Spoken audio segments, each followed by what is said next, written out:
This is the Lone Crater YouTube. We hope this video helps. You begin by powering off the Apple Watch and removing the band so nothing gets in the way.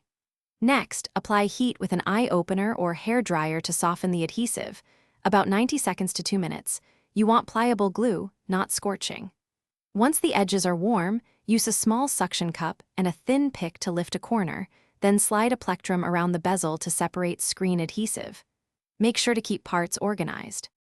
Once the screen is lifted like a book, prop it slightly open to expose the interior. You're aiming to avoid stress on the flex cables. Remove visible screws with a tri-point driver and store them in order.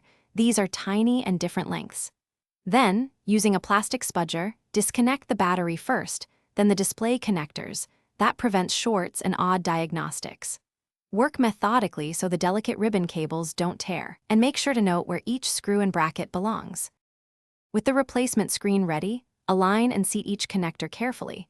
Once connections feel secure, reconnect the battery last so you can test power and touch without sealing permanently. Power on and verify display, touch, and sensors.